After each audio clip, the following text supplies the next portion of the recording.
Welcome to week 10, or logbook 10. It's been about roughly 10 days. I'm feeling it. I'm feeling it. I can feel it in my legs. The most. I feel pretty worn out. But as they say, the show must go on.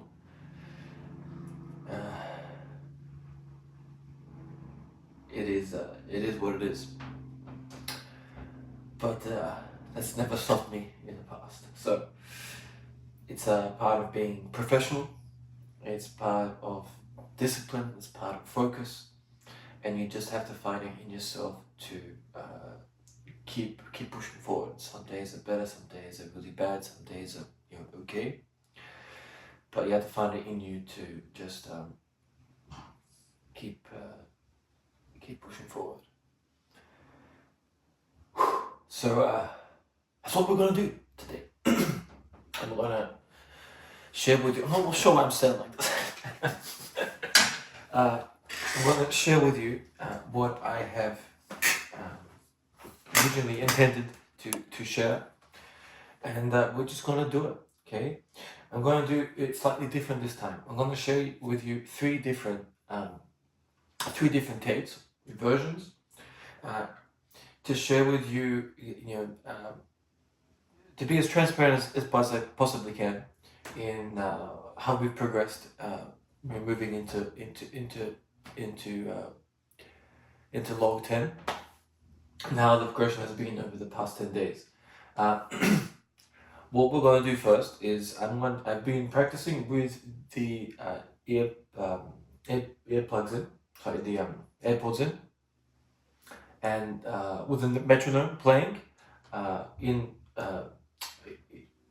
ear with just the synthetic instrumentation. And so the first take we're going to do is just the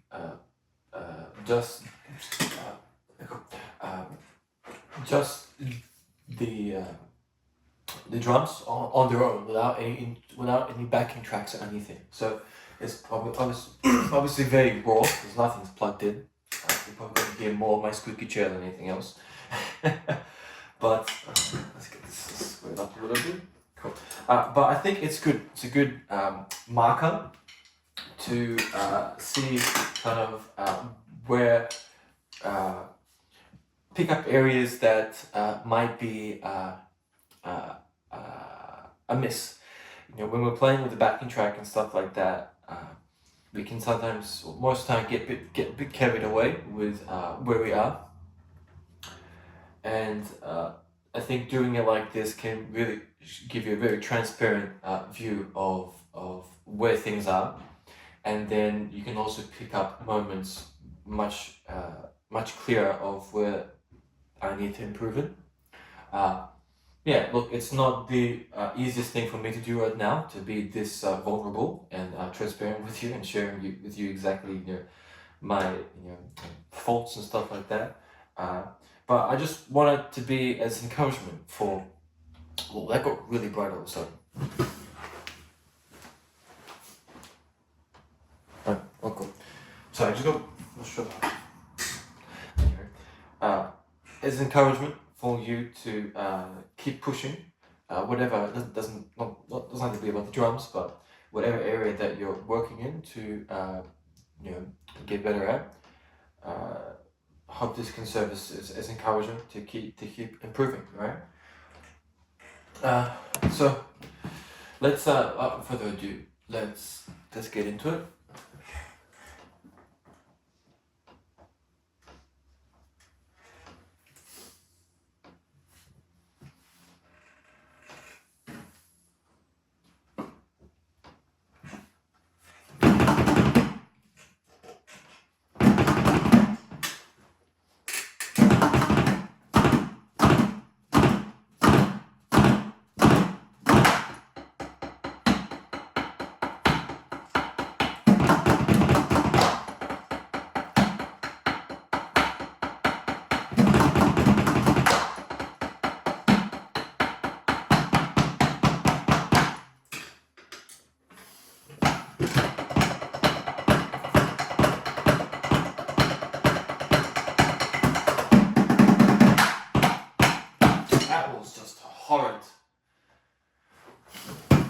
do it again.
Alright.